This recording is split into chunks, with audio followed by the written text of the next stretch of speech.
Hello, dear fans, friends, and subscribers. This is your host Ram welcoming you to your weekly roundup of the cricket show. As you know, I'm not able to do my daily cricket show nowadays due to pressing home commitments. So, talking about what's happened during the week, yes, the one thing that I would like to talk about is the historic test that happened between England and Ireland at the mecca of English cricket at the Lord's Cricket Ground.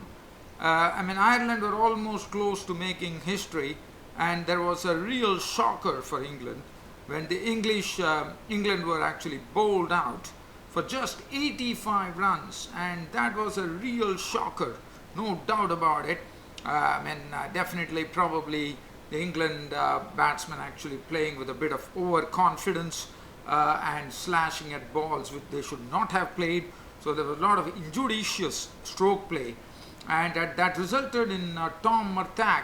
In fact, if you look at the conditions, it was not very overcast or anything of that sort. So you can't really put it to the conditions. So it was all about some inept batting from England, and the Irish bowler Tim Murtagh, who had very good knowledge of those English conditions because he has been playing in English county cricket for quite a long time, did a wonderful turn. In fact, he put himself on the honours board in the Lords, and that too, playing his first ever Test match of his life at the Lord's Cricket Ground.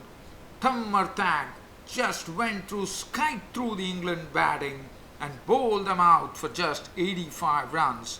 And Tim Murtagh, one thing is that he's 37 years of age and doesn't have much cricket left in him.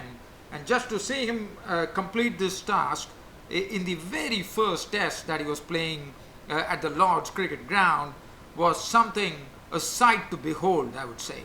So he got himself onto the honours board, which normally, as you know, it's a proud privilege to see your name at the Lord's Cricket Ground.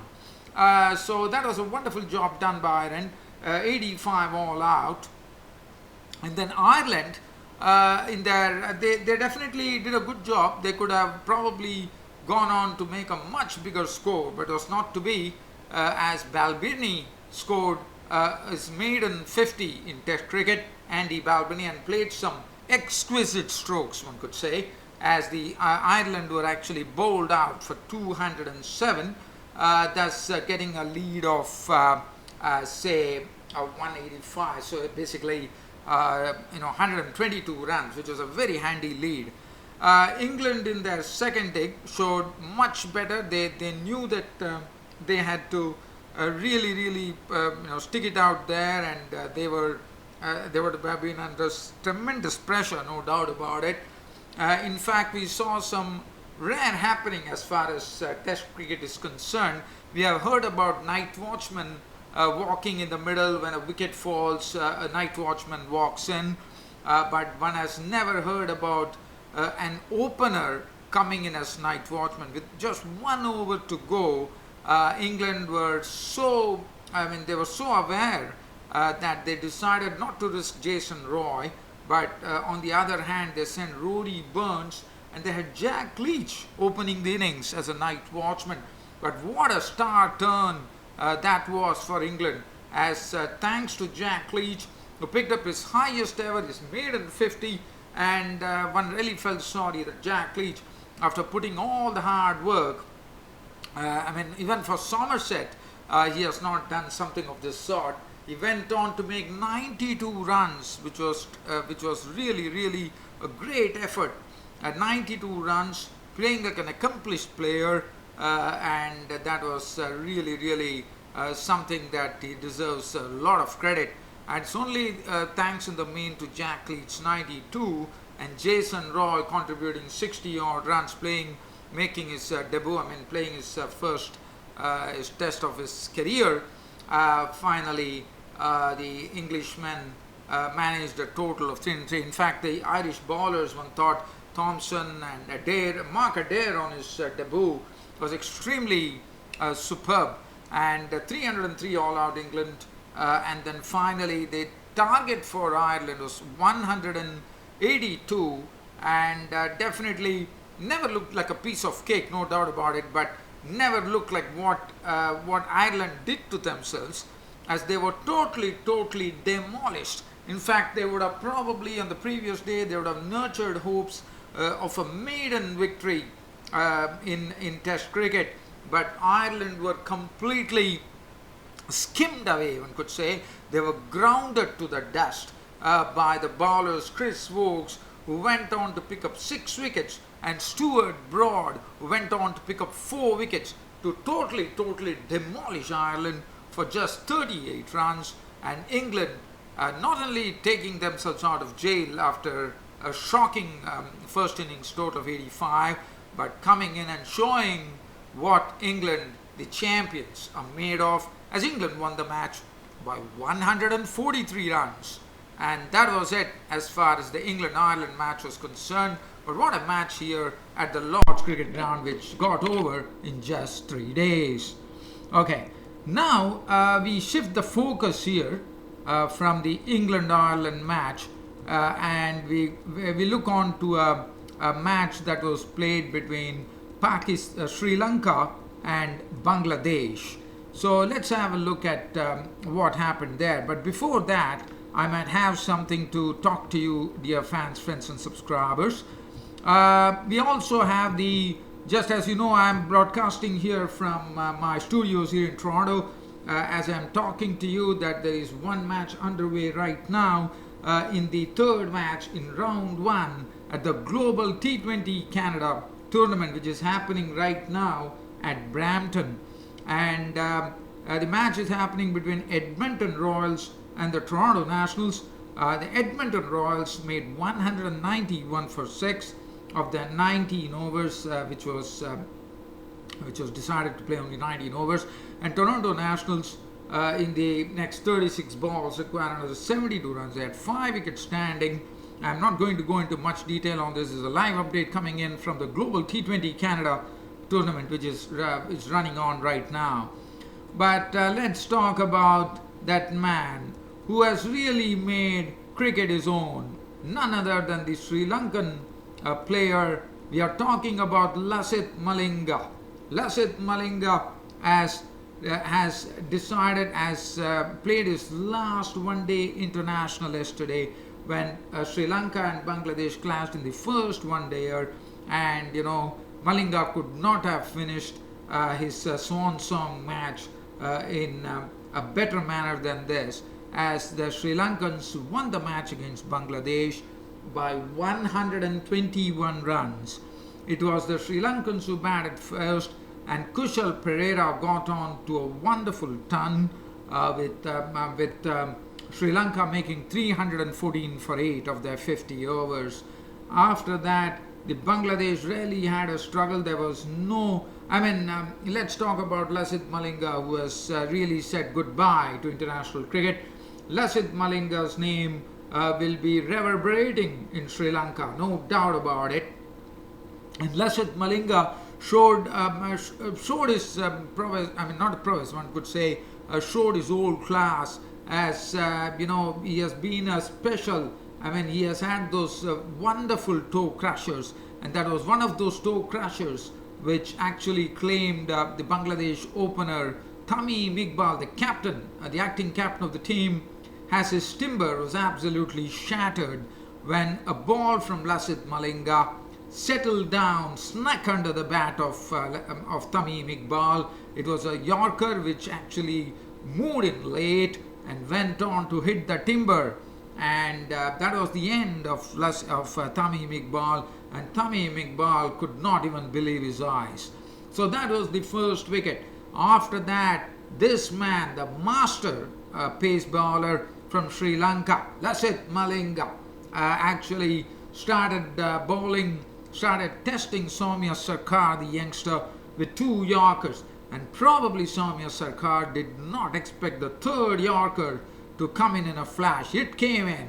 That was really bowled beautifully by Lasith Malinga, and Soumya Sarkar was walking back to the pavilion as he had his stumps rearranged. And that was the end of Soumya Sarkar.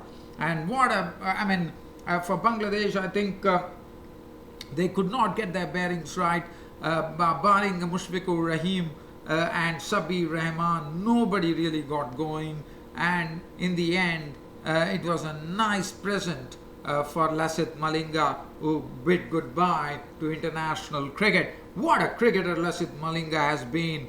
I mean, he is someone who has done yeoman service to Sri Lanka. Started off at a young age, bowling that tremendous pace. He went to Australia. He was called in for a bit of chucking as well, but then it was cleared, and after that there was no stopping this wonderful player from Sri Lanka, Lasith Malinga. As Lasith Malinga bowed down to cricket yesterday and said goodbye. So Lasith Malinga masterclass yesterday, and he went on to win the match. Even in his last match, his signature was there as he bowled 9 overs for 38 runs, picked up the 3 wickets. The Sri Lankan players stood with their bats, giving him a great guard of honor, and that was it. That was the end of Lasith Malinga's career, and he has really entertained. And as we all know, he is the only bowler in the cricketing world to have one has really listened one has definitely seen hat-tricks in cricket matches. But have you ever saw 4 wickets? One can never forget the World Cup, where Lasith Malinga went on to scalp 4 South African batsmen. South Africans were sailing at the time. They were probably eyeing victory. But this man, Lasith Malinga, got all his toe crushers out, and he came in like a whirlwind and won the match for Sri Lanka. And Lasith Malinga, take a bow, 4 wickets in 4 consecutive balls, never ever equaled by any bowler in the history of international cricket. And there wouldn't be one, there would be only one Lasith Malinga, and that is Lasith Malinga of Sri Lanka. And other than that, there was some surprising news coming in from Pakistan, where Mohammad Amir actually hung his boots as far as Test cricket is concerned. It really came as a big surprise.